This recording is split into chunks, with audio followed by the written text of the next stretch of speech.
അസ്സലാമു അലൈക്കും വറഹ്മത്തുള്ളാഹി വബറകാതുഹു. ഹലോ ഫ്രണ്ട്സ്, എല്ലാവർക്കും പ്രവാചക ചരിത്രത്തിലേക്ക് സ്വാഗതം. വിശുദ്ധ ഖുർആനിലും തിരുനബി വചനങ്ങളിലും പ്രതിപാദിച്ചിട്ടുള്ള ഏതാനും നബിമാരുടെ ജീവിത ചരിത്രത്തിലെ കുറച്ചു ഭാഗങ്ങളാണ് നിങ്ങൾക്ക് വേണ്ടി ഞങ്ങൾ ഇവിടെ അവതരിപ്പിക്കുന്നത്. ആയിരക്കണക്കിന് വർഷങ്ങൾക്ക് മുൻപ് നടന്ന ചരിത്രമാകുമ്പോൾ ചില അഭിപ്രായ വ്യത്യാസങ്ങളോ കുറവുകളോ ഉണ്ടാകും. അത് കൂട്ടുകാർ ക്ഷമിക്കുമല്ലോ.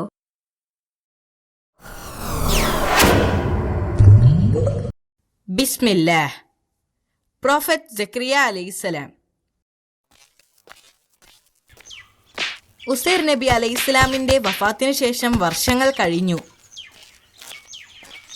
ഇസ്രായേൽ ജനത വീണ്ടും പഴയ അവസ്ഥയിലേക്ക് മാറി. അവർ പരസ്പരം ആക്രമിക്കുകയും പാവപ്പെട്ട ആളുകളെ വളരെയധികം പീഡിപ്പിക്കുകയും ചെയ്തിരുന്നു. ഈ പ്രവർത്തികളെല്ലാം അള്ളാഹുവിൻ്റെ മതത്തിന് എതിരായിരുന്നു. മറ്റേതൊരു ഗോത്രവർഗത്തെക്കാളും തങ്ങളാണ് ഉയർന്നു നിൽക്കുന്നത് എന്നും അള്ളാഹു തിരഞ്ഞെടുക്കപ്പെട്ടതാണെന്നുള്ള ഒരു ധാരണ ബനു ഇസ്രായേലുകാർക്കുണ്ടായിരുന്നു. അക്കാലത്ത് ബനു ഇസ്രായേലിൽ ഇമ്രാൻ എന്ന ഒരാൾ ജീവിച്ചിരിപ്പുണ്ടായിരുന്നു. അദ്ദേഹം വളരെയധികം ദൈവഭക്തിയുള്ള ഒരാളായിരുന്നു. അദ്ദേഹത്തിന് നല്ല സ്വഭാവമായിരുന്നു. അദ്ദേഹം ഒരു പ്രവാചകനോ ദൂതനോ അല്ലായിരുന്നു. അദ്ദേഹം ഒരു കുലീന കുടുംബത്തിലുള്ളതായിരുന്നു. എപ്പോഴും അള്ളാഹുവിൻ്റെ സാമ്രാജ്യത്തെ വാഴ്ത്തിയിരുന്നു. ഇമ്രാന് ദൈവഭക്തയായ ഒരു ഭാര്യയും ഒരു സഹോദരിയും ഉണ്ടായിരുന്നു. അദ്ദേഹത്തിൻ്റെ സഹോദരിയെ വിവാഹം കഴിച്ചത് സക്കരിയ അലൈഹിസ്സലാം ആയിരുന്നു. സക്കരിയ അലൈഹിസ്സലാമിൻ്റെ കുട്ടിക്കാലത്തെക്കുറിച്ചോ യൗവനകാലത്തെക്കുറിച്ചോ ഉള്ള വിവരങ്ങളൊന്നും ഖുർആനിൽ നൽകിയിട്ടില്ല. അതിനാൽ പ്രവാചകന്റെ കഥ തുടങ്ങുന്നത് അദ്ദേഹത്തിന് വളരെയധികം പ്രായമായതിനു ശേഷമാണ്. സക്കരിയ നബി അലൈഹിസ്സലാം ഇസ്രായേലിലെ ഒരു പ്രമുഖ പ്രവാചകനായിരുന്നു. അദ്ദേഹം ദാവൂദ് നബിയുടെ പിന്തുടർച്ചക്കാരനായിരുന്നു. അദ്ദേഹം ഒരു ആശാരിയായി ജോലി ചെയ്തിരുന്നു. മറ്റ് പ്രവാചകന്മാരെ പോലെ അദ്ദേഹവും ലളിത ജീവിതമാണ് നയിച്ചിരുന്നത്. ഈ സമയത്താണ് ഇമ്രാന്റെ ഭാര്യ മറിയം അലൈഹിസ്സലാമിന് ജന്മം നൽകിയത്. അവർ മറിയമിനെ അള്ളാഹുവിലേക്ക് സമർപ്പിക്കുമെന്ന് വാഗ്ദാനം ചെയ്തിരുന്നു. എന്നാൽ കുഞ്ഞു പിറന്ന ഉടനെ ഇമ്രാൻ മരണപ്പെട്ടു. കുഞ്ഞിൻ്റെ സംരക്ഷണവുമായി ബന്ധപ്പെട്ട് ബനി ഇസ്രായേലിൽ ഒരു തർക്കമുയർന്നു. പ്രവാചകൻ ഏറ്റെടുക്കുന്നതായിരിക്കും നല്ല മാർഗം എന്നവർ തീരുമാനിച്ചു. കാരണം അദ്ദേഹം അവളുടെ അമ്മാവനാണ്. മാത്രമല്ല, ഒരു പ്രവാചകന്റെ സ്വഭാവം ചോദ്യം ചെയ്യപ്പെടാനാവാത്തതാണ്. എന്നാൽ ബനി ഇസ്രായേൽ ആ ആശയത്തിൽ തർക്കിച്ചു.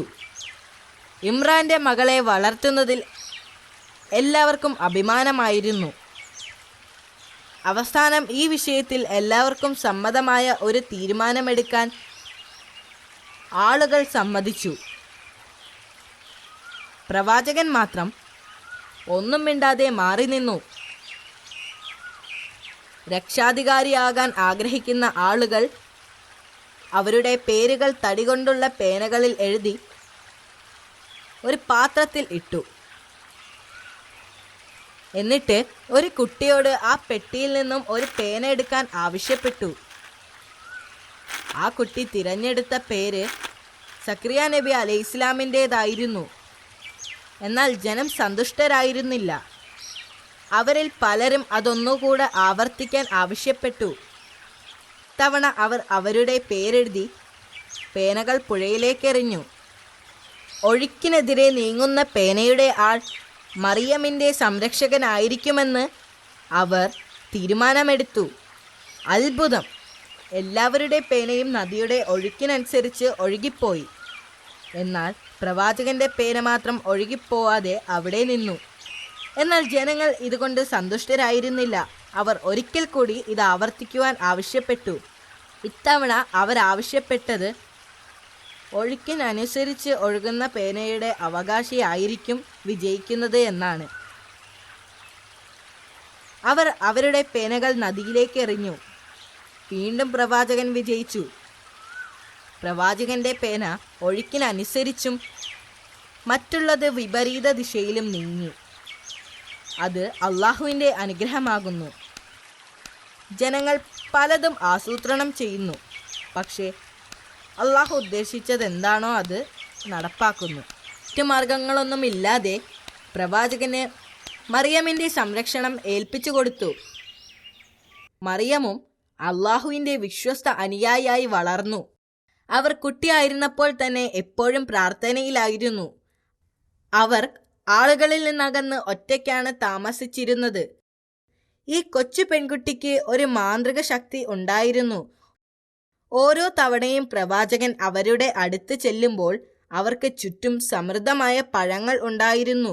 ഞാൻ പഴങ്ങൾ കൊണ്ടുവന്നിട്ടില്ല, അപ്പോൾ ഈ പഴങ്ങൾ എവിടെ നിന്ന് വന്നു എന്ന് ഓർത്ത് അദ്ദേഹം ആശ്ചര്യപ്പെട്ടു. വിചിത്രമായത്, അവരുടെ മുമ്പിലുള്ള പഴങ്ങൾ ആ കാലാവസ്ഥയിലുള്ളതായിരുന്നില്ല, എന്നാൽ അവ എപ്പോഴും പുതുമയുള്ളതാണ്. ഈ പഴങ്ങൾ എവിടെ നിന്നാണ് വരുന്നത്? അദ്ദേഹം അവരോട് ചോദിച്ചു. ഇത് അള്ളാഹുവിൽ നിന്നാണെന്ന് മറുപടി പറഞ്ഞു. പ്രവാചകൻ തൻ്റെ പാരമ്പര്യത്തിൽ തുടരാവുന്ന ഒരു കുട്ടിക്ക് വേണ്ടി ആഗ്രഹിച്ചു. അപ്പോൾ അദ്ദേഹത്തിന് 90 വയസ്സായിരുന്നു. അദ്ദേഹത്തിൻ്റെ ഭാര്യയും അതേപോലെ ആയിരുന്നു. തൻ്റെ നാഥനിൽ അങ്ങേയറ്റത്തെ പ്രതീക്ഷ അർപ്പിച്ചുകൊണ്ട് അദ്ദേഹത്തിൻ്റെ കാലശേഷം ഇസ്ലാം മതം പ്രചരിപ്പിക്കുന്നതിനും ഇസ്ലാമിക സന്ദേശങ്ങൾ ജനങ്ങളിൽ എത്തിക്കുവാനും അദ്ദേഹത്തിന് ഒരു കുഞ്ഞിനെ നൽകാൻ അദ്ദേഹം അള്ളാഹുവിനോട് പ്രാർത്ഥിച്ചു. അള്ളാഹു അദ്ദേഹത്തിൻ്റെ പ്രാർത്ഥനയ്ക്ക് ഉത്തരം നൽകി. ഒരു ദിവസം പ്രവാചകൻ പ്രാർത്ഥിച്ചു കൊണ്ടിരിക്കുമ്പോൾ ഒരു സന്തോഷ വാർത്തയുമായി മലക്കുകൾ അദ്ദേഹത്തിൻ്റെ അടുത്തു വന്നു. അങ്ങയുടെ ഭാര്യ ഒരു ആൺകുഞ്ഞിന് ജന്മം നൽകും. അവർ ഒരു പ്രവാചകനായി തീരുകയും ചെയ്യും. അങ്ങയുടെ മകന് യഹ്യ എന്ന് പേര് വിളിക്കണം. അവന് യഹ്യ എന്ന പേര് അള്ളാഹു സുബ്ഹാനഹു തആല നേരിട്ട് വിളിച്ചതാണ്. മാത്രമല്ല, മാനവ ചരിത്രത്തിൽ ഇങ്ങനെയൊരു പേര് നിലനിന്നിട്ടില്ല. ഈ സന്തോഷ വാർത്ത കേട്ട് പ്രവാചകൻ അമ്പരന്നു. അദ്ദേഹം മലക്കുകളോട് പറഞ്ഞു, എനിക്കെങ്ങനെ ഒരു മകനുണ്ടാവും? എൻ്റെ ഭാര്യ വന്ധ്യയും എനിക്കാണെങ്കിൽ പ്രായവുമായി. അള്ളാഹു ഉദ്ദേശിക്കുന്നത് നടപ്പാക്കുക തന്നെ ചെയ്യുമെന്ന് മലക്ക് പറഞ്ഞു. നിങ്ങൾ എനിക്കൊരു ദൃഷ്ടാന്തം കാണിച്ചു തരാമോ? അദ്ദേഹം മലക്കിനോട് ചോദിച്ചു. മലക്ക് മറുപടി പറഞ്ഞു, നിങ്ങൾക്ക് 3 ദിവസത്തേക്ക് ആംഗ്യഭാഷയിലല്ലാതെ ആരോടും സംസാരിക്കാൻ കഴിയില്ല. നീ നിന്റെ രക്ഷിതാവിനെ എപ്പോഴും ഓർക്കുകയും വൈകുന്നേരവും രാവിലെയും അള്ളാഹുവിനെ സ്തുതിക്കുകയും ചെയ്യുക. അദ്ദേഹത്തിന് സംസാരിക്കാൻ പറ്റില്ലെന്ന് അദ്ദേഹം മനസ്സിലാക്കി. അദ്ദേഹം ആംഗ്യങ്ങൾ ഉപയോഗിച്ച് ആളുകളോട് സംസാരിച്ചു. കുറച്ച് മാസങ്ങൾക്ക് ശേഷം അള്ളാഹു വാഗ്ദാനം ചെയ്തതുപോലെ അദ്ദേഹത്തിന്റെ ഭാര്യ പെട്ടെന്ന് തന്നെ ഒരു കുഞ്ഞിനെ പ്രസവിച്ചു. അവർ അവനെ യഹ്യ എന്ന് പേര് വിളിച്ചു. സക്രിയ അലൈഹിസ്സലാമിന്റെ മകൻ യഹ്യ വളർന്നപ്പോൾ അദ്ദേഹം ഒരു പ്രവാചകനായി മാറി. യഹ്യ അലൈഹിസ്സലാമിനെ കുറിച്ച് ഞാൻ നിങ്ങൾക്ക് അടുത്ത കഥയിൽ പറഞ്ഞു തരാം. അതിൻ്റെ ചുരുക്കം ഇതാണ്. യഹ്യ അലൈഹിസ്സലാം വളരെ മൃഗീയമായി കൊല്ലപ്പെട്ടു. ഇതറിഞ്ഞ സക്രിയ അലൈഹിസ്സലാമിൻ്റെ ഹൃദയം തകർന്നുപോയി. യഹ്യ അലൈഹിസ്സലാം വളരെ ആദർശവാനായ ഒരു പുത്രൻ മാത്രമായിരുന്നില്ല, പ്രത്യേകിച്ചും അള്ളാഹുവിൻ്റെ ഏറ്റവും ഭക്തനായ ഒരു ദാസൻ കൂടിയായിരുന്നു. അദ്ദേഹത്തിന് എപ്പോഴും തൻ്റെ മാതാപിതാക്കളോട് സ്നേഹവും ബഹുമാനവും ഉണ്ടായിരുന്നു. യഹ്യ അലൈഹിസ്സലാമിൻ്റെ മരണത്തിന് ശേഷം ബനി ഇസ്രായേലുകാർക്കിടയിൽ വളരെയധികം പ്രതിസന്ധികളുണ്ടായി. രേഖകളുടെ അടിസ്ഥാനത്തിൽ അറിയാൻ കഴിയുന്നത് യഹ്യ അലൈഹിസ്സലാമിൻ്റെ മരണത്തിന് ശേഷം ബനി ഇസ്രായേൽ ജനത അദ്ദേഹത്തിൻ്റെ പിതാവായ സക്രിയ അലൈഹിസ്സലാമിൻ്റെ നേരെ തിരിഞ്ഞു. ദുഷ്ടന്മാരായ അവർ പ്രവാചകനെ ഇല്ലാതാക്കാൻ തീരുമാനിച്ചു. ധിക്കാരികളും അവിശ്വാസികളുമായ ആ ജനത അവരുടെ പ്രവാചകനെ കൊല്ലുന്നതിനായി അദ്ദേഹത്തെ പിന്തുടർന്നു. ശത്രുക്കളിൽ നിന്നും ഓടി രക്ഷപ്പെട്ട പ്രവാചകനെ ഒരു മരം രക്ഷിക്കാൻ ശ്രമിച്ചു. ഒരു മരം രണ്ടായി പിളരുകയും അതിനകത്ത് പ്രവാചകനെ ഇരുത്തി പെട്ടെന്ന് തന്നെ മരം പൂർവ്വസ്ഥിതിയിലേക്ക് മടങ്ങുകയും ചെയ്തു. എന്നാൽ ഇത് കണ്ട ശൈത്താൻ അദ്ദേഹത്തിൻ്റെ വസ്ത്രത്തിൻ്റെ ഒരു ഭാഗം മരത്തിൻ്റെ പുറത്തേക്കിട്ടു.